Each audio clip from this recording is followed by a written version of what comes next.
আন্দোলন বাংলাদেশ ঢাকা মহানগর দক্ষিণ কর্তৃক আয়োজিত আজকের সম্মেলনের সম্মানিত সভাপতি নেতৃবৃন্দ, সকল স্তরের ভাইয়েরা আমার,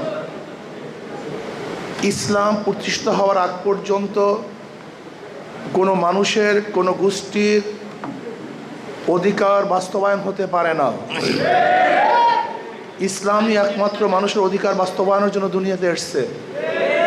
আপনারা জানেন, মুসলমানদেরকে আল্লাহ পাক বের করছেন উখরিজাত লিন্নাস, গোটা মানুষের সাহায্যের জন্য, গোটা মানুষের পাশে দাঁড়াবার জন্য, গোটা মানুষের অধিকারকে বাস্তবায়ন করার জন্য। যেই সময় আরবের মধ্যে গোলামদের কোনো অধিকার ছিল না, ইসলাম আসার পরে গোলামদের অধিকার প্রতিষ্ঠিত করেছে। যেই সময় শ্রমিকদের কোনো অধিকার ছিল না, ইসলাম দুনিয়াতে আসার পরে শ্রমিকদের অধিকার বাস্তবায়ন করেছে।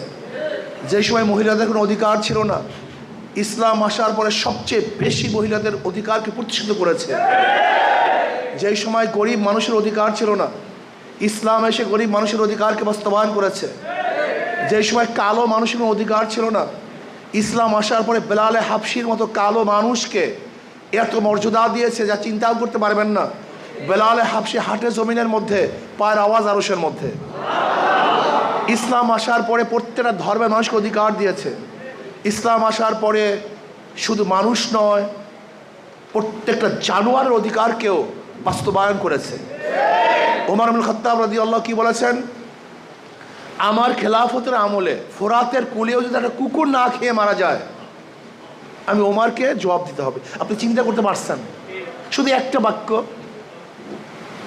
যেখানে একটা কুকুরের খেয়াল মুসলমান নেয়, সেখানে আশরাফুল মাখলুকাতের অবস্থাটা কি?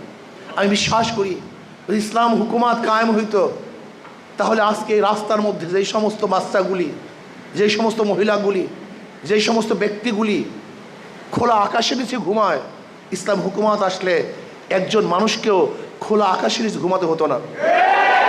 ইসলামী হুকুমাত হতো। আপনারা দেখেছেন, আমাদের আশরাফুল মাখলুকাত, সৃষ্টির শ্রেষ্ঠ জীব, হাজারো বাচ্চারা তারা নেশাগ্রস্ত অবস্থায় এই পল্টনের এরিয়ার মধ্যে আছে।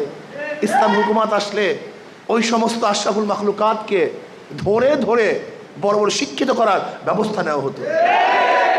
আপনারা দেখেছেন, হাজারো মারা ছোট বাচ্চাদেরকে কোলে নিয়ে ভিক্ষা করে।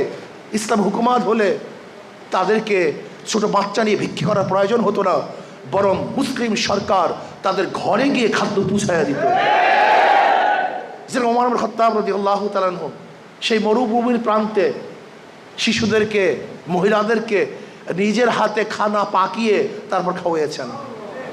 ইসলাম হুকুমাত যদি হতো, তাহলে আজকে অর্থনীতির ভারসাম্যতা চলে আসতো। মাত্র কয়েক পরিবারের কাছে গোটা বাংলাদেশের অর্থনীতি থাকতো না, বরং সুষম বন্টন করা হতো। সমস্ত গরিবগুলি দরিদ্র সীমার উপরে চলে যেত।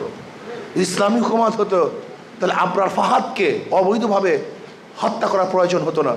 যদি ইসলামী হুকুমাত হতো, তাহলে জাহাঙ্গীর ইউনিভার্সিটিতে 100 ধর্ষণ করার পরে সেঞ্চুরি পালন করার কোনো সুযোগ থাকতো না।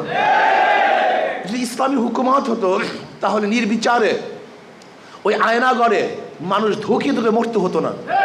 যদি ইসলামী হুকুমাত হতো, তাহলে প্রত্যেকটা মানুষ তার অধিকার এমনভাবে বাস্তবায়ন করত, ঋষি, কামার, মজদুর, মেহতর, চাষি, সমস্ত মানুষ সাম্যতা, আশরাফুল মাখলুকাত সবাই সমান, তাদের সমান অধিকার ভোগ করত। কাজেই ইসলামী শ্রমিক আন্দোলনকে অনুরোধ করব, ইসলাম কি জিনিস, ইসলাম আসলে ফায়দা কি, লাভ কি, উপকার কি, এর সমস্ত মানুষের সামনে বুঝাবার চেষ্টা করুন। যদি বুঝাতে পারেন, তাহলে ইনশাআল্লাহ অবশ্যই মানুষ ইসলামের পতাকা তলে আসবে, সমস্ত মানুষ শান্তিতে বসবাস করতে পারবে। আল্লাহ আমাকে, আমাদের সবাইকে কবুল করে নেন। বিগত কমিটি ভেঙে